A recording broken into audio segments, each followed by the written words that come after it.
Welcome to part 2 of our interview with Brigadier General Mark Maldonado, the commander for the District of Columbia Air National Guard, where we discuss the topic of career path along with some of his leadership lessons. If you didn't hear part 1, please consider listening to the previous episode where we talk about his background as a pilot, personnelist, and JAG, including transition from active duty to the Guard into the role of a federal prosecutor and then a commander. In this part, we discuss his perspective on mentorship, the Air Force, tips for selecting a career path, and thoughts on the JAG Corps at large. Here's a few clips from part 2.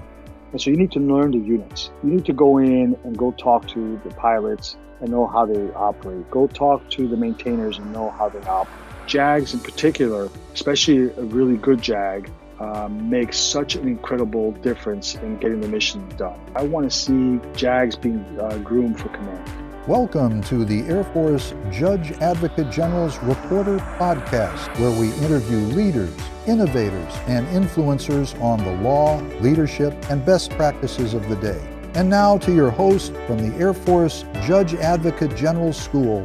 And you mentioned mentorship, sir. This is something that's been brought up in with other guests through other episodes, which they emphasize the mentorship piece, and I couldn't agree with you more. I think it's extremely important, the mentorship. And I would presume that you reached out to some of your mentors when you were making some of these bigger career decisions. Would that be a fair statement?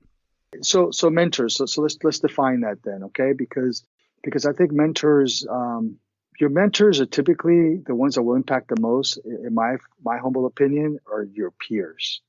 And that's something that people forget. You know, a lot of times folks try and find mentors who are, like 3 or 4 ranks above you, or those folks are important. Don't get me wrong. I mean, you want to get their perspective, but in the end, the people that have mattered the most and who pushed me forward the most and probably helped me the most are people who are my peers, who just, who I could call up and say, hey, listen, I got this issue. What do you think? Or they'll be the ones who call me and say, hey, Mark, there's this job out here. Man, we thought you'd be perfect for that. You should put in for that. I've had those other types of mentors too, but the kind of, you can talk to a little bit here and there, but I would say my life, it's been more 90% peers and maybe 10% other folks who I've talked to. So the folks that are my mentors are my friends, and some of them are a lot older than me, but they're friends that I go out and go to dinner with and spend time with and do activities with. I don't think I have a mentor that I could say, someone that I don't really talk to regularly. I think that's absolutely a fascinating insight with peer mentorship or lateral, we call it sometimes lateral leadership in the leadership realm. How do you approach that? Is this, how do those conversations go, or what are the discussions there? I think those relationships are just built by being genuine and by really caring about the people that you're serving with and understanding that they're people and human beings and not, sometimes I've seen so many times in my career, folks who will openly just discuss, hey, I want to go get to meet this other person because they can help me get XYZ, and they forget what's really in front of them and the people around you. So for instance, my JAG class, I still keep in touch with, I bet over half of those folks, and they're just amazing human beings. And as we've gone up through our careers, we went from being, just low ranking folks, although I went to JAG school when I was a major, to these folks are taking some really high level jobs throughout the JAG Corps and doing amazing work. And so the first person that someone's going to call and talk to about, hey, is this person the right person for the job, is someone who knows you, right? So they're going to call your peers. And that's how your reputation is formed too, right? So you're going to end up having a great reputation or a bad reputation based on what your peers might think of you. And if they see you as a careerist or someone who's just looking out for yourself, they can smell that right off the bat, right? And so I think my advice to folks is, just enjoy the moment you're in, do the best you can, right? And then get to know the people around you, and then you can worry about those career steps later. But I just wouldn't get ahead of myself on that. Great advice, sir. Great advice there. Thank you. So in January of 2010, you became the state staff judge advocate for Joint Force Headquarters for the D.C. National Guard, which you held that position until April of 2017. Were there any new challenges associated with this job? Yes, because that job was the head JAG job, and typically for a National Guard unit, that's the head, the tip of the spear, JAG position. And so in that position, you're dealing with not only understanding what the local units are looking, to do for disciplinary issues, whether it's letter counselings or wills, and those type of base level help. What you're doing also on the Joint Force Headquarters side is you're looking at overall policy, and you're looking at how do we interact outside of the wing structure to high level headquarters, either Air Force or National Guard Bureau or even the local community. So it gives you kind of a even bigger perspective on the impact of what the mission does to the outside community and the people that you're serving. So that job was I really loved that job. It just had such a myriad level of different issues that came up from court cases that were being handled, and how do we settle those, and how do we handle those cases, to community requests for information, FOIA requirements, those kind of issues. And so it also dealt with, as command, how do we structure policies that affect the entire National Guard, Army and Air, so that we can work together as one team. So very interesting work. I really loved it. Do you think it kind of gives you maybe more or less a quote-unquote competitive advantage to have been a pilot and a personnelist in your capacity as a judge advocate? I think so, but I will tell you that had I not had those experiences, I think someone could still be very successful at it. I think the things to learn is not that I learned how to, pull a yoke back and then the houses get smaller, and push it forward, the houses get bigger type of thing. Those technical aspects of doing that job is not really what gave me the perspective. I think it was just understanding the operational side, and how the mission is done on that end, right? The maintenance side and pilots, and to be able to talk to those folks in a way that had credibility. But here's how you do it without having those experiences. The first thing that I always tell folks, if you want to be successful, is know and do your job, right? And that's something I heard, from when I was a lieutenant. And the way to do that is know that your job is to give counsel to commanders and others, to help make decisions. And so you need to learn the units. You need to go in and go talk to the pilots and know how they operate. Go talk to the maintainers and know how they operate. And you got to really get to the point of understanding what matters to them, what their mission set is, and how they do their job. Go to events where they are there, understand them from that standpoint. And that's how you build that credibility, that legitimacy that they're looking for, in order for when they look at you and tell you a problem, they know that you understand what they're talking about. And so you have to get out of your office.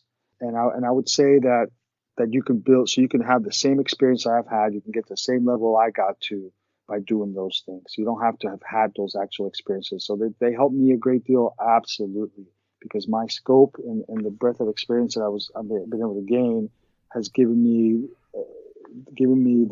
the unique gift of understanding ripple effects in a wide array prism of understanding that if I make this decision, this is the legal issues that we're going to be dealing with. Here's the personnel type issues we're going to be dealing with. And then because of those jobs, I was able to gain a lot of information about finance. I was able to get a lot of information about the maintenance side of the house, logistics, how it affects readiness, communications. And so you just learn kind of the whole scope of things. And that doesn't make me perfect, right? I mean, I still make mistakes, and you have to keep learning. But I think for anybody out there who's starting off in the JAG Corps, I'd just say know and do your job. Get to know your clients. Get to know who they are, not just when they come into your office and chit-chat with them. Actually go out there and understand how they live.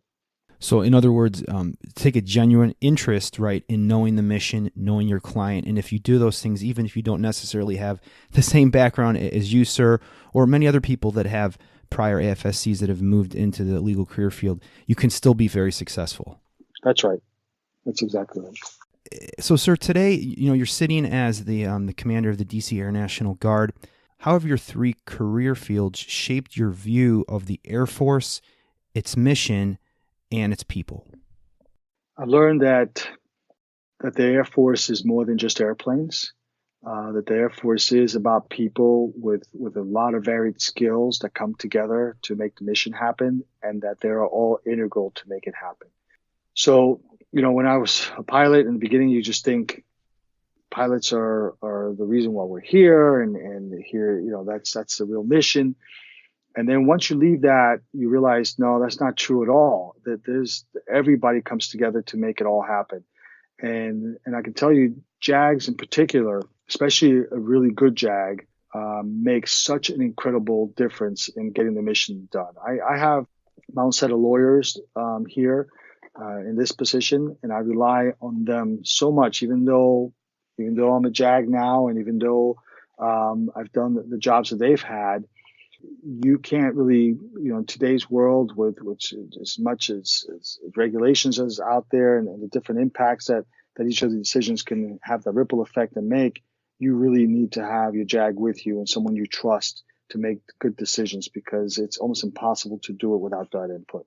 It's almost impossible not to take into account the viewpoint that a JAG has on the different disciplinary matters, and how that affects the morale of the folks, and what actual actions you should take in a certain set of circumstances, because the circumstances change all the time. Someone who understands the different regulations and how to interpret them, someone who knows case law, and then can give you perspective on what you're trying to achieve. Those folks are invaluable to make good decisions as leaders. And so I would say that's perspective that I've gotten from all the different jobs, is that they all matter. And kind of that goes back to that reiterative process that you mentioned about taking ownership, right, in your job, learning it, and also understand your client and its mission. Yes, that's key. You really have to know and do your job. So I would say, when you first become a JAG, you need to know all the regulations cold. You need to know all the different rules that govern being a JAG, all the things that you learn in JAG school. You need to really put the time in and know that as well as possible, because once you become a technical expert in your job, then that builds legitimacy by which folks come to you and trust you in what you say, right? Because you're not there to give just your opinion on something. You're there to give, here's the wide array of information, and here's the decisions that you can make in order to fit what the requirements are out there, and what the rules and regulations say. And then on top of that, then you need to go out and get to know your client to such a level that you can talk to them in a way that makes sense to them, and that they can look at you, know that you understand who they are. Yes, sir. Great stuff there, sir. If you could go back in time to your quote unquote formative college years, what would you tell yourself about selecting a career, and what would you say to our young airmen today on that topic? I'm going to give you something that I'm sure folks have heard many times. Just follow your passion. I've always wanted to be a lawyer, and I did it. And so I would just follow, your passion, and then do it to the best of your ability. And the interesting thing about that is, if you do that, all the opportunities will open themselves to you that you had no idea existed, and that you could not have foreseen. And so as long as you're doing the best you can at everything you do, opportunities will just present themselves to you, because folks will seek you out in order to give you those opportunities, because everybody wants someone who's competent, who's passionate, and who's dedicated to the mission. And so that's what I would say. But I looking back, I would just pursue something that you're passionate about and become the best at it. And would you say that because people typically tend to do better at a job that they like and enjoy, and that maybe they're good at? Yeah, right. And I think to know and do your job, part of that, I think, comes from that selection process of what you're choosing your job to be, if you can, right? And sometimes you're not going to. Sometimes knowing doing your job also means you do something. Someone tells you you're going to pick up garbage today, where you become the best at that. And by doing that, that will create more opportunities for you. But no, right. What you just said is right. And as a current leader, how do you take that principle and apply it to your airmen? In other words, do you try to connect what airmen are passionate about and are good at with what they can do in their current job? And that's part of the mentorship piece that I think, we talked earlier about mentors, but I think the responsibility for us as we get higher in rank is that we become active mentors. We don't wait for folks to show up and ask us questions. We actually take care of them. So, for instance, right now, we just finished writing a force development policy. We'd not had that policy before, so there was no such policy in existence. But the policy then is that because we're taking a look at our folks and how do we develop them, how do we give them the tools they need to become the best at their jobs so they can know and do their jobs the best way possible? How do we help them along that path? And so we're doing things like sitting down with folks when they get their ACAs and showing them the list of schools and PME and job opportunities that are in front of them, so we can sit down and actually give them a sense of here's the scope of what's out there. So as you go in each step in your career, as you progress up in ranks, you're able to sit down and kind of look, hey, I may want to do this, and then that also forces the supervisor to have those discussions with that person. Whether it's, we look at everybody from the tech sergeant all the way to the officer ranks, and look at the different possibilities they may have in front of them. So that way we can mentor them that way and help them to know and do their job. And in relation to that mentorship, many often view career paths in almost a formulaic manner, i.e., they may say, I have to get this job and then this job in order to set myself up for quote-unquote success in order that they can promote. And while there may be some truth to this mentality, I think there may also be some mental roadblocks associated with it. How would you reply to this? So the perfect example how that didn't happen here. I did not follow any formula. And seriously, all I did was learn my job the best way possible, become a technical expert every step of the way. And then any leadership opportunity that came up, I took it. So I think, the reason why I got the job that I have now is partly because because I understand the legal side so well, the personnel side and operational side, but also because even as a JAG, whenever there was decisions to be made in the room, folks always would turn to me for my judgment, and they trusted me because of all those other experiences that I had with them, where I got to know them, I got to help out different squadrons for whatever issue that they needed without them even asking for it. So I think the best advice I can give folks is do the best job you can at what you're doing now. If you start looking too far ahead, it's almost impossible to predict. And most people, if you look at your life just in general, 5 years ago, you couldn't have planned to be where you are right now.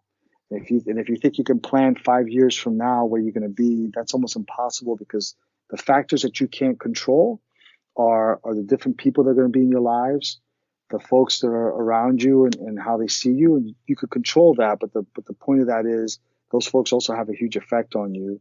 And then just where you might be in different fields as you go along, and different jobs and different opportunities, and those things sometimes don't come. The timing of that sometimes doesn't always work out. But I would say if you do the best you can now, and you build yourself into the kind of person that folks know, do your job, you carry yourself with integrity, you embrace failure, and by that I mean I've learned more from failure than I've learned from any success I've had.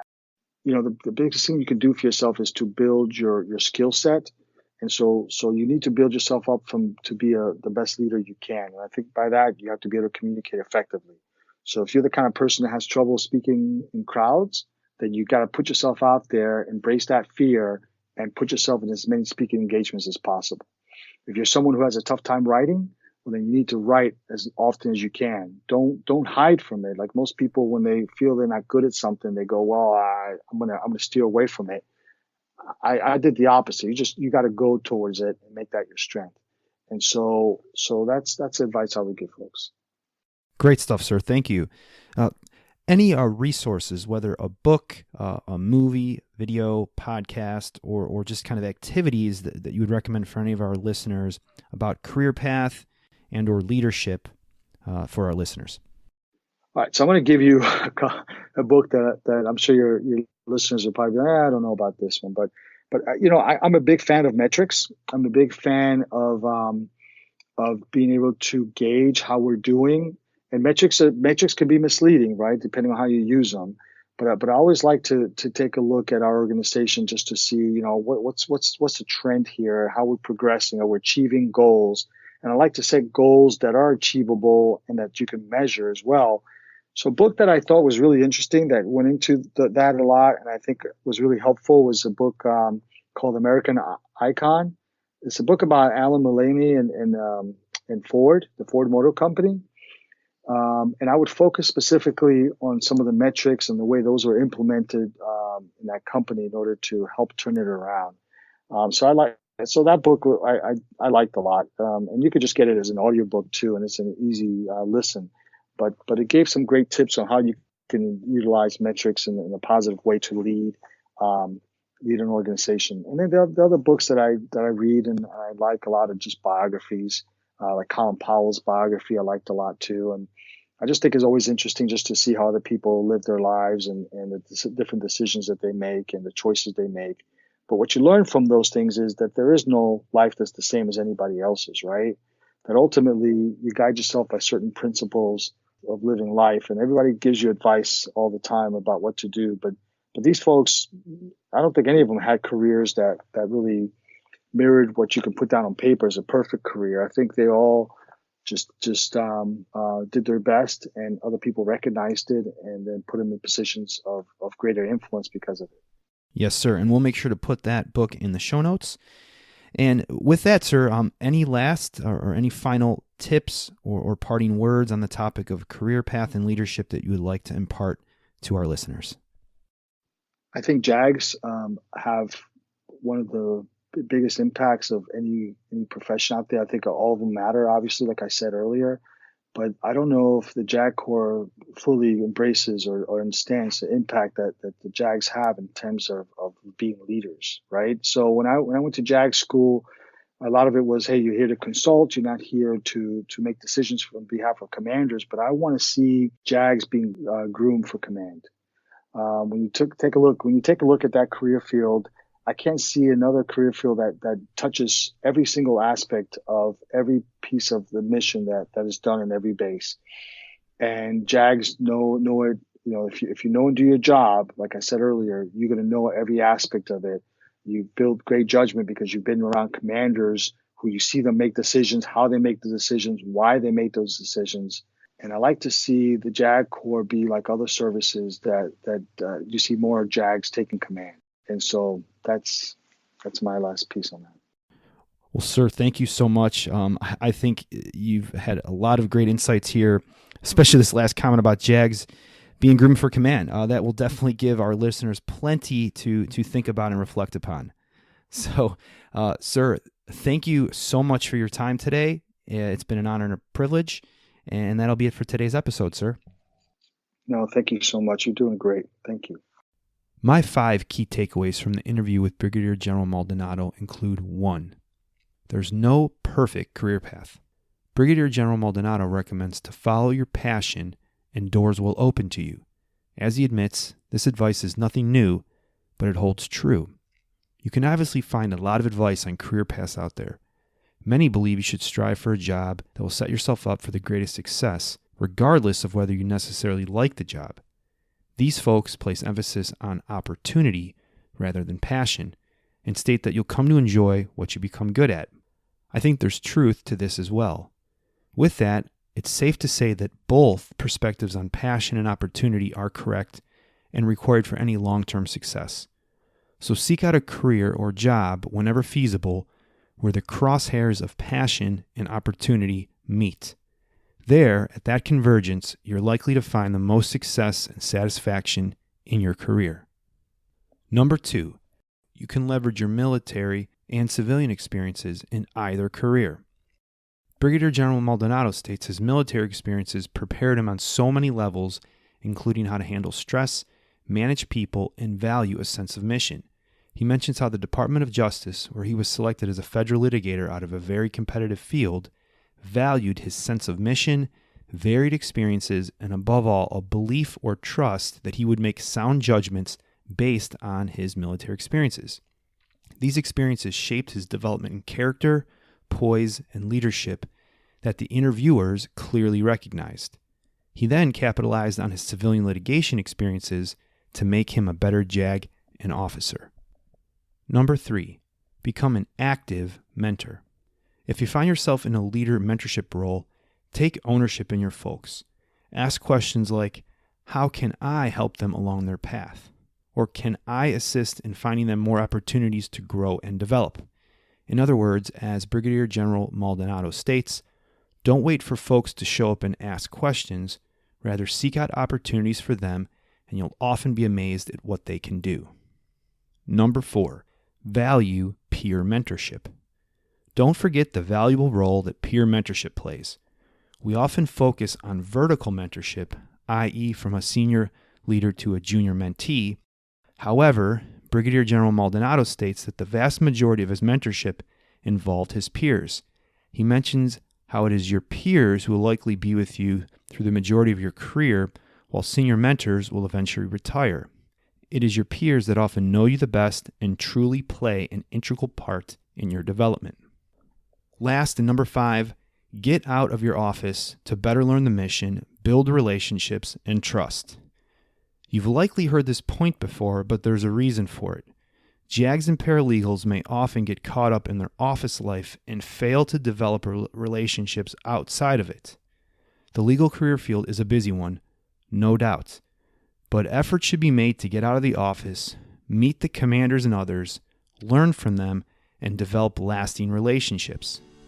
Emails and phone calls are a handy means of communication, but they're not the only way. What is easier is not always the best. There's still no substitute in face-to-face interaction where trust can be built on a higher level. With that, thank you for listening to another episode from the Air Force Judge Advocate General School. We'll see you on the next episode. Thank you for listening to another episode of the Air Force Judge Advocate General's Reporter Podcast. You can find this episode, transcription, and show note, along with others, at reporter.dodlive.mil. We welcome your feedback. Please subscribe to our show on iTunes or Stitcher and leave a review. This helps us grow, innovate, and develop an even better JAG Corps. Until next time, nothing from this show or any others should be construed as legal advice. Please consult an attorney for any legal issue. Nothing from this show is endorsed by the federal government, Air Force, or any of its components. All content and opinions are those of our guests and host. Thank you.